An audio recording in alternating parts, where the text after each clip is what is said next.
بسم اللہ الرحمن الرحیم والشمس وضحاها اعوذ باللہ من الشیطان الرجیم بسم اللہ الرحمن الرحیم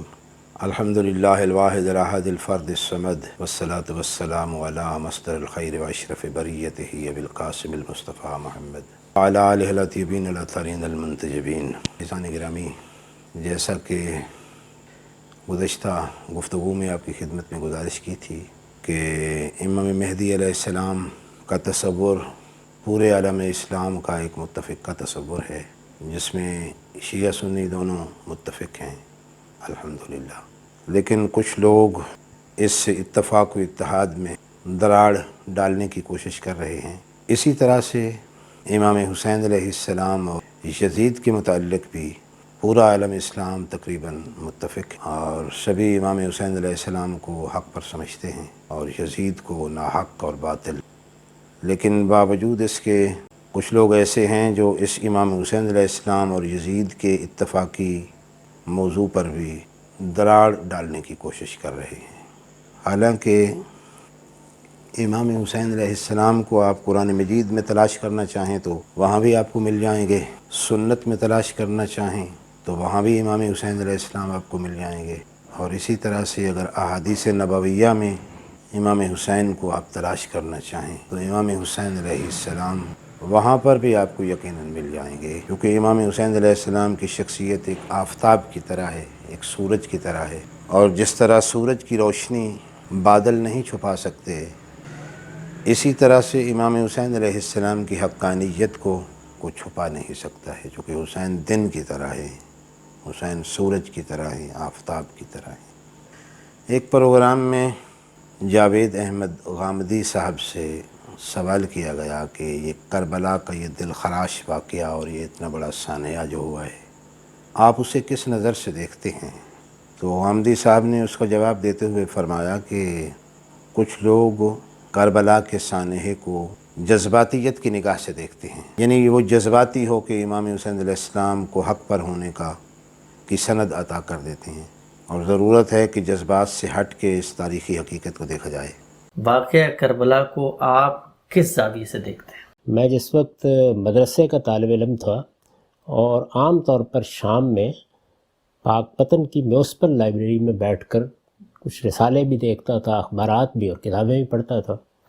وہاں فاران آیا کرتا تھا، ماہر القادری صاحب کا بڑا مشہور جریدہ تھا، تو انہوں نے اس میں ایک مضمون پر تبصرہ کرتے ہوئے ایک جملہ لکھا۔ وہ جملہ کیا تھا؟ وہ یہ کہ ہر وہ تحقیق جو یزید کو صحیح اور حسین کو غلط ثابت کرے وہ قابل رد ہے۔ اب ظاہر ہے کہ یہ ایک جذباتی جملہ ہے۔ تو آپ کے پاس آخر کیا دلیل ہے کہ ماہر قادری صاحب نے جذباتی طور پہ یہ فیصلہ کیا ہے، کوئی تحقیق کیے بغیر فیصلہ کر دیا ہے؟ کیا یہ ممکن نہیں ہے کہ تحقیق کرنے کے بعد انہوں نے یہ فیصلہ دیا ہو کہ حسین حق پر ہیں اور یزید باطل پر ہے؟ ہو سکتا ہے کہ قرآن مجید کی آیہ مباہلہ ان کے پیش نظر ہو، جس میں خداوند عالم ارشاد فرما رہا ہے کہ فَقُلْ تَعَالَوْا نَدْعُ أَبْنَاءَنَا وَأَبْنَاءَكُمْ وَنِسَاءَنَا وَنِسَاءَكُمْ وَأَنفُسَنَا وَأَنفُسَكُمْ ثُمَّ نَبْتَهِلْ فَنَجْعَلْ لَعْنَةَ اللَّهِ عَلَى الْكَاذِبِينَ، کہ نجران کے نصرانیوں سے آپ عیسائیوں سے کہہ دیں کہ وہ اپنے بیٹے لائیں، ہم اپنے بیٹے لاتے ہیں، تم اپنی عورتیں لاؤ اور ہم اپنی عورتیں لاتے ہیں، اور تم اپنے نفسوں کو لاؤ اور ہم اپنے نفسوں کو لاتے ہیں، اور اس کے بعد فیصلہ ہو جاتا ہے کہ سچا کون ہے اور جھوٹا کون ہے۔ تو یہ حقیقت روز روشن کی طرح عیاں ہے کہ رسول کریم صلی اللہ علیہ وآلہ وسلم امام حسین علیہ السلام کو اپنے ساتھ لے گئے۔ آپ کو پتہ ہے کہ واقعہ مباہلہ 9 ہجری میں ہوا ہے، 24 ذی الحجہ کو مدینہ سے باہر ایک پہاڑی وادی میں، اور وہاں پر نبی کریم صلی اللہ علیہ وآلہ وسلم امام حسن کو لے گئے، امام حسین کو لے گئے، اپنی بیٹی سیدہ فاطمہ الزہرا سلام اللہ علیہا کو لے گئے، اور امیر المومنین علی بن ابی طالب علیہ السلام کو لے گئے۔ اونٹوں پر لعنت کرنے کے لیے نبی کریم صلی اللہ علیہ وسلم امام حسین کو ساتھ لے کے جا رہے ہیں،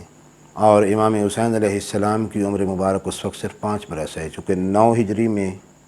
9 ہجری کے آخر میں یہ مباہلہ ہوا ہے، تو اس طرح سے امام حسین علیہ السلام کی کل عمر اس وقت 5 سال بنتی ہے۔ تو حکیم مطلق کے فرستادہ حکیم رسول ایک 5 سال کے بچے کو عیسائیوں کے خلاف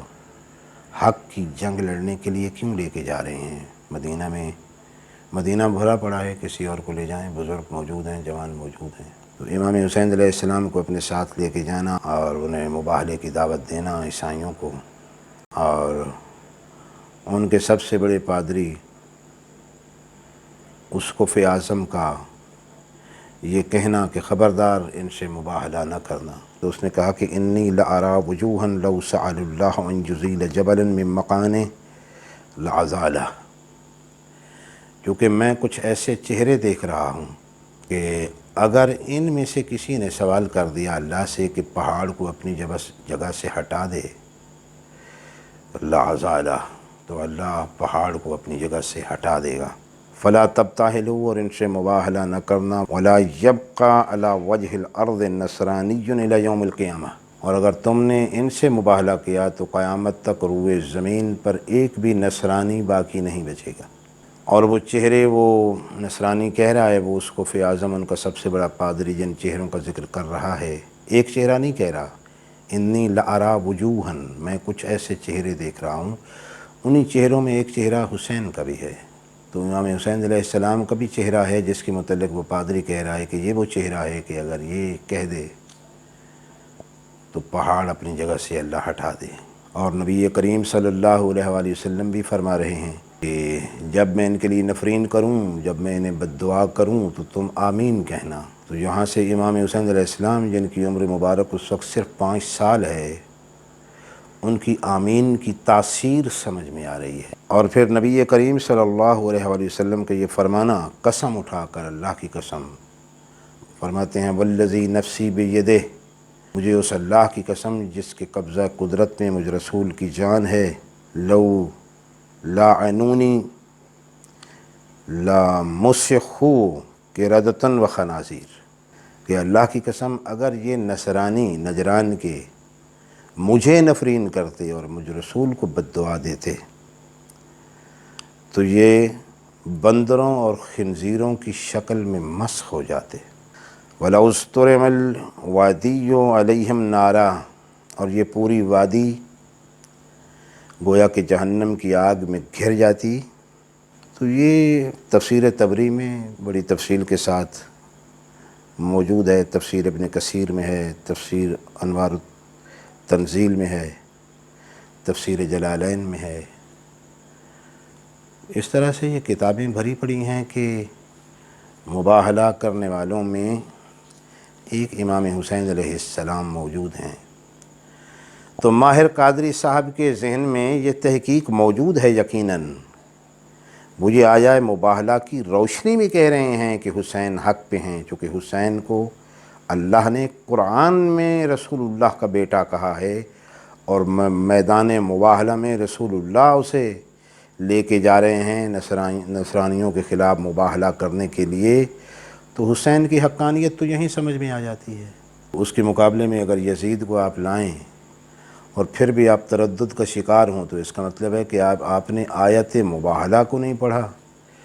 یا آیت مباہلہ میں امام حسین علیہ السلام کو جو مقام ہے اس مقام کو آپ نے نہیں سمجھا ہے یا سمجھنے کی کوشش نہیں کی ہے۔ آپ کہہ رہے ہیں کہ وہ جذباتی طور پہ انہوں نے کہہ دیا کہ حسین حق پہ ہیں، اور تحقیق کیے بغیر اور یزید کو باطل کہہ دینا یہ اس طرح سے بغیر تحقیق کے درست نہیں ہے۔ تو آپ کو پتہ ہے یقیناً کہ ماہر قادری صاحب نے یہ تحقیق نہیں کی ہے کہ نبی کریم صلی اللہ علیہ وآلہ وسلم کی پشت پہ حسین سوار تھے اور رسول اللہ نے سجدہ طویل کر دیا۔ یقیناً یہ ماہر قادری صاحب کے سامنے تھی یہ چیز جس کی بنا پہ انہوں نے یہ فرمایا، اور ماہر قادری صاحب کے ذہن میں یقیناً یہ روایت بھی موجود تھی کہ رسول اللہ خطبہ دے رہے تھے اور حسین آئے،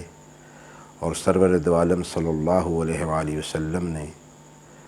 اپنا خطبہ چھوڑ دیا اور ممبر سے نیچے اترے اور حسین کو اٹھایا اور آغوش میں لیا، اور اس کے بعد دوبارہ خطبہ شروع کیا۔ اور ان کے ذہن میں یقیناً یہ بات بھی موجود ہوگی کہ نبی کریم نے کہا کہ اے پروردگار میں حسین سے محبت کرتا ہوں، انی احبہما، میں ان دونوں سے محبت کرتا ہوں۔ وَأُحِبُّ مَن يُحِبُّهُمَا، اور اللہ میں اس سے بھی محبت کرتا ہوں جو حسین سے محبت کرے۔ پھر نبی کریم کا یہ فرمانا کہ اے اللہ تو اس سے محبت کر جو حسین سے محبت کرے۔ تو یہ سیاہ ستہ کی احادیث ہیں جو اس میں بیان کی گئی ہیں ان کتابوں میں۔ ان احادیث کی روشنی میں یقیناً ماہر قادری صاحب فرما رہے ہیں حسین کے مقابلے میں اگر کوئی یزید کو حق پر سمجھتا ہو تو وہ قابل رد ہے۔ تو یہ ساری احادیث نبویہ صلی اللہ علیہ وسلم ان کی نگاہوں کے یقیناً سامنے ہیں، اور آیت تطہیر بھی ان کے سامنے ہے ماہر قادری صاحب کے، جس میں خداوند عالم فرما رہا ہے کہ انما یرید اللہ لیذہب عنکم الرجس اہل البیت ویطہرکم تطہیرا، اور اس چادر تطہیر کے نیچے رسول اللہ نے امام حسین علیہ السلام کو بھی لے رکھا تھا جب یہ آیہ مجیدہ نازل ہوئی ہے۔ ہوئے انہوں نے کہہ دیا، اور انہوں نے دیکھا تاریخ کے آئینے میں جھانک کے تو انہیں نظر آیا کہ دوش رسالت پہ حسین سوار ہیں، مدینہ کی گلی ہے، اور ایک صحابی یہ فرما رہے ہیں کہ کتنی اچھی سواری ہے، تو نبی کریم پلٹ کے کہتے ہیں وَنِعْمَ الراقب، یہ بھی تو دیکھ کے سوار کتنا اچھا ہے۔ یہ روایت بھی ان کے پیش نظر رہی ہوگی یقیناً غامدی صاحب۔ اور اسی طرح سے سرور دو عالم صلی اللہ علیہ وسلم کے یہ فرمانا حسین منی وانا من حسین، حسین مجھ سے ہے اور میں حسین سے ہوں۔ اور اسی طرح سے نبی کریم صلی اللہ علیہ وسلم کا یہ فرمانا کہ حسین مصباح ہدن و سفینۃ نجات، کہ حسین ہدایت کا چراغ ہے اور نجات کی کشتی ہے۔ اور رسول اللہ کا یہ فرمانا کہ مرحبا بک یا زین السماوات والارضین، کہ میرا بیٹا حسین خوش آمدید، تو زمینوں اور آسمانوں کی زینت ہے۔ الحسن والحسین سیدا شباب اہل الجنہ۔ غامدی صاحب میں آپ سے پوچھنا یہ چاہتا ہوں کہ آپ اس حدیث کا انکار کرتے ہیں، کیا اس حدیث کے بعد بھی آپ تردد کا شکار ہیں؟ آیہ مباہلہ کے بعد بھی آپ تردد کا شکار ہیں؟ کیا آیت تطہیر کے بعد بھی آپ تردد کا شکار ہیں؟ رسول اللہ کی دوش پر حسین کو دیکھنے کے باوجود بھی آپ تردد کا شکار ہیں اور ابھی مزید تحقیق کرنا چاہتے ہیں کہ یزید حق پہ ہیں یا حسین حق پہ ہیں؟ ابھی بھی آپ کو تحقیق کرنے کی ضرورت ہے۔ یہ جو کچھ میں نے آپ کی خدمت میں عرض کیا، کیا جوانان جنت کا سردار جسے رسول فرمائیں وہ یزید کے مقابل باطل پہ ہو سکتا ہے کہ تحقیق کی جائے؟ کیا اس کی گنجائش ہے ابھی کہ یہ تلاش کیا جائے کہ پتہ نہیں یزید حق پہ ہے یا حسین حق پہ ہے؟ رسول اللہ کی صلی اللہ علیہ وآلہ وسلم کی ان احادیث کے بعد بھی، اور یزید کے متعلق رسول اللہ صلی اللہ علیہ وآلہ وسلم کی حدیث کے بعد بھی جسے مستند کتابوں میں نقل کیا گیا ہے کہ نبی کریم صلی اللہ علیہ وآلہ وسلم نے ارشاد فرمایا کہ اول من یبدل سنتی رجل من بنی امیہ، کہ سب سے پہلے جو شخص میری سنت کو تبدیل کرے گا وہ بنی امیہ میں سے ایک شخص ہے۔ اور کئی مقامات پہ یہ حدیث بیان ہوئی ہے، اور ایک جگہ پہ رسول اللہ نے یزید کا نام لے لیا ہے، جیسا کہ علامہ ابن حجر نے سوائق محرقہ میں یہ حدیث نقل کی ہے کہ نبی کریم صلی اللہ علیہ وآلہ وسلم نے ارشاد فرمایا کہ اول من یبدل سنتی رجل من بنی امیہ یقال له یزید، کہ وہ پہلا شخص بنی امیہ سے ہوگا جو میری سنت کو تبدیل کرے گا، اور اس کا نام یزید ہوگا۔ تو یزید کے متعلق یہ حدیث پڑھنے کے باوجود، اور امام حسین علیہ السلام کو وہ ان کا نسب بھی آپ کے سامنے ہے، حسین کا کردار بھی آپ کے سامنے ہے، حسین کی سیرت بھی آپ کے سامنے ہے۔ یزید کے متعلق رسول اللہ صلی اللہ علیہ وآلہ وسلم ارشاد فرما رہے ہیں کہ وہ سب سے پہلے میری سنت کو تبدیل کرے گا، اور حسین وہ ہے جو سنت رسول اللہ کا دفاع کرنے والا اور اس کی بقا، سنت رسول اللہ کی بقا کے لیے اپنی جان قربان کرنے والا اور اپنا پورا خاندان کٹانے والا اور مدینہ جیسا پرامن وطن چھوڑ کے کربلا کے صحرا میں آنے والا اور اعلاء کلمت الحق کے لیے اپنی جان کا نذرانہ پیش کرنے والا اور اپنے جوان بیٹوں کو قربان کرنے والا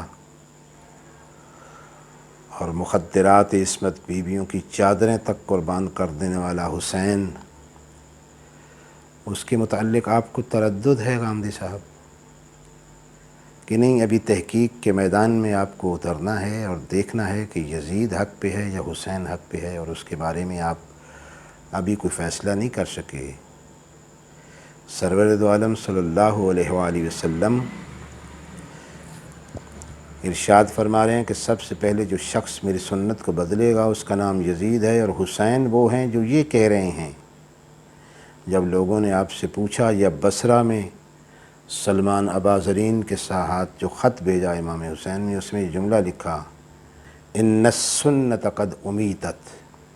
وان البدعۃ قد احییت، کہ بصرہ کے لوگوں کیا تم دیکھ نہیں رہے ہو کہ میرے نانا رسول اللہ کی سنت کو مار دیا گیا ہے اور بدعت کو زندہ کر دیا گیا ہے؟ تو حسین تو احیاء سنت رسول اللہ کے لیے اپنی جان کا نذرانہ دے رہے ہیں، مدینہ سے چلتے ہوئے اپنے خط میں یہی لکھ رہے ہیں۔ یہاں سے مدینہ چھوڑنے کا جو مقصد ہے، لم اخرج عاشرا ولا باطلا ولا ظالما ولا مفسدا وانما خرجت لطلب الاصلاح فی امت جدی، میں اپنے نانا رسول اللہ کی امت کی اصلاح کے لیے مدینہ جیسا مقدس وطن چھوڑ کے جا رہا ہوں۔ ارید ان امر بالمعروف وانہا عن المنکر، چونکہ حسین نے یہ ارادہ کر لیا ہے کہ حسین امر بالمعروف کرے گا اور نہی عن المنکر کرے گا، واسیر بسیرت جدی، اور میں اپنے رسول اللہ، اپنے نانا رسول اللہ کی سیرت کو زندہ کرنا چاہتا ہوں۔ تو حسین کا قیام ہی سنت رسول اللہ کو زندہ کرنا ہے اور مرتی ہوئی سنت کو دوبارہ حیات عطا کرنا مقصد حسین ہے۔ اور یزید وہ ہے جس کے متعلق وہی رسول اللہ ارشاد فرما رہے ہیں کہ پہلا شخص جو میری سنت کو تبدیل کرے گا وہ بنی امیہ سے ہوگا اور اس کا نام یزید ہے۔ اس کے باوجود بھی غامدی صاحب آپ کو تردد ہے کہ ابھی آپ نے تحقیق کرنی ہے کہ پتہ نہیں کون حق پہ ہے یا نہیں ہے، اور جو تحقیق کر کے حسین کے حق پر ہونے کی بات کر رہے ہیں تو آپ کو ان پر اعتراض ہے۔ غامدی صاحب اگر آپ کو سنت رسول اللہ سے پیار ہے تو پھر تو آپ کو حسین سے پیار ہونا چاہیے، کیونکہ 1400 سال بعد بھی اگر رسول اللہ کی سنت ہمارے پاس موجود ہے تو وہ امام حسین علیہ السلام کی قربانی کی وجہ سے ہے۔ میرا خیال ہے اور آپ کو مشورہ ہے کہ آپ اپنے اس نظریہ پر ذرا نظر ثانی فرمائیں۔ انشاءاللہ العزیز آج کا بیان ایک تمہیدی بیان تھا اور اس کی 2 قسطیں کم از کم مزید آپ کی خدمت میں پیش کی جائیں گی اسی موضوع پر، تاکہ حق آپ پر روشن ہو جائے۔ وآخر دعوانا ان الحمد للہ رب العالمین۔